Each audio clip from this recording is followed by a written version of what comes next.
Hello everyone, আসসালামু আলাইকুম। সকলকে all job news and education চ্যানেলে স্বাগত জানাই। চলে আসলাম নতুন একটি ভিডিও নিয়ে। ভিডিও শুরুর প্রথমে বলে রাখি, যারা আমার চ্যানেলে নতুন দয়া করে আমার চ্যানেলটি সাবস্ক্রাইব করে দিতে ভুলবেন না।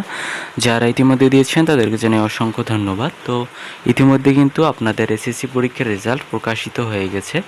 তো আপনারা কিভাবে ফলাফলটি দেখতে পারবেন সেই উপায় আপনাদেরকে দেখিয়ে দিব। তো ফলাফল দেখার জন্য আপনি দুটি উপায় আছে, একটি হচ্ছে ওয়েবসাইট থেকে ফলাফল জানতে পারবেন, আর দ্বিতীয়টি হচ্ছে এসএমএস এর মাধ্যমে। এখানে দেখেন বলা হয়েছে ওয়েবসাইট থেকে ফলাফল জানার পদ্ধতি। দেখেন এখানে একটি লিঙ্ক দেয়া আছে, এই লিঙ্কে আপনারা প্রবেশ করবেন।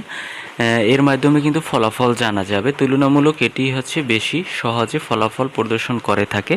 চাইলে কিন্তু আপনারা এখানে এই লিঙ্ক কপি করে এরপরে হচ্ছে আপনার ডিসক্রিপশন বক্সে লিঙ্কটি পেয়ে যাবেন, সেখান থেকে চাইলে ফলাফলটি দেখা যাবে। দ্বিতীয় ধাপে হচ্ছে আপনি সঠিক পরীক্ষার তথ্য নির্বাচন করবেন। সেখানে আপনাকে ওয়েবসাইটে প্রবেশ করে পরীক্ষার বছর এবং বোর্ড নির্বাচন করতে হবে। তৃতীয় ধাপ হচ্ছে রোল ও রেজিস্ট্রেশন নম্বর প্রদান। পরীক্ষার্থীদের নিজ নিজ রোল নম্বর এবং রেজিস্ট্রেশন নম্বর লিখতে হবে এবং সঠিকতা আপনার সঠিক ক্যাপচা কোড প্রদান করতে হবে। চতুর্থ ধাপ হচ্ছে সব তথ্য সঠিক হলে গেট রেজাল্ট বোতামে আপনার চাপতে হবে।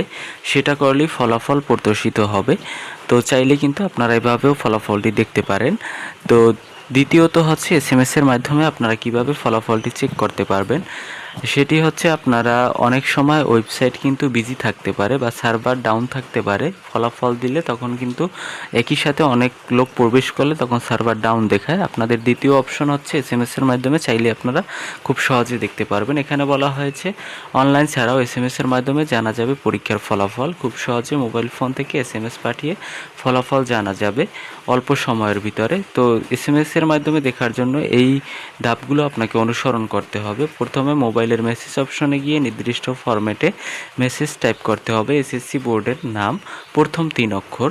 এখানে উদাহরণস্বরূপ দেখা আছে, দেখেন এখানে এসএসসি, এরপরে হচ্ছে যদি আপনি ঢাকা বোর্ডের হয়ে থাকেন এরপরে লিখবেন ঢাকা বোর্ডের প্রথম 3টি অক্ষর ডিএইচএ, এরপরে আপনার রোল নম্বর দিয়ে এরপরে আপনার সালটি লিখে দেবেন স্পেস দিয়ে। এরপরে আপনি সেন্ড করবেন 16222 নম্বরে। ফিরতি এসএমএস এ আপনার ফলাফলটি দেখানো হবে।